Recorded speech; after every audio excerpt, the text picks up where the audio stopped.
This week, we're focusing on the standard. So, what does that actually mean? The standard is the bar in which we execute our work. And this week, I am presenting on this and wanted to share a quick insight for everyone because I think it is so important on everything. When I was coaching Olympic level athletes and athletes all around the world, one thing that always came to mind and was raised is specifically what is the bar? What is good enough? What is the right thing to do? And when you're looking at Olympic movements, there are precision points as the body moves that make you lift more weight, do it safely, execute further and faster, right? It's just physics. And when you're working with beginner level athletes as you go into more professional, there is always going to be someone that maybe learned something their own way, or maybe a coach allowed something. And as the coach to the new athlete or to the new professional, one thing you always worry about is, am I am I going to put them in a bad place? Because that's what you don't want to do as a coach. As a coach, I want to put you in the best place.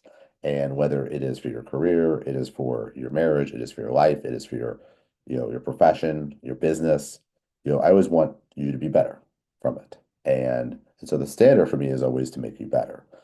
And in coaching, I adopted a phrase that I use on everything that I think will help you. And it is for us leaders and managers, and we also are managing ourselves, is what you allow, you approve of. And think about that for a minute. If you see something on the ground and you don't pick it up, you approve of it being on the ground. If an athlete is moving something and they're getting the weight and everybody's cheering and it's awesome, but they're doing it in a way that you know is inefficient or ultimately would be dangerous because of the mechanics, and you don't say anything, then you approve of it. So they do get injured, you actually are responsible for their injury. And that hurts, that stings. And in leadership, if somebody is, belligerent or not getting their goals done or distracted, or frankly, their say-do ratio isn't wonderful, which is basically you say you're going to do this and then you don't do it. Um, you need to say it. Like we need to articulate it as leaders that you're not doing what you said you're going to do. And it hurts the team, it hurts the business, and it really hurts your performance. And by performance, I mean your reviews, your income, you know, employability. Um, if it's obviously terrible and consistent and repetitive. But as leaders, we need to adopt a phrase also internally for what we accept, we allow. So the standard.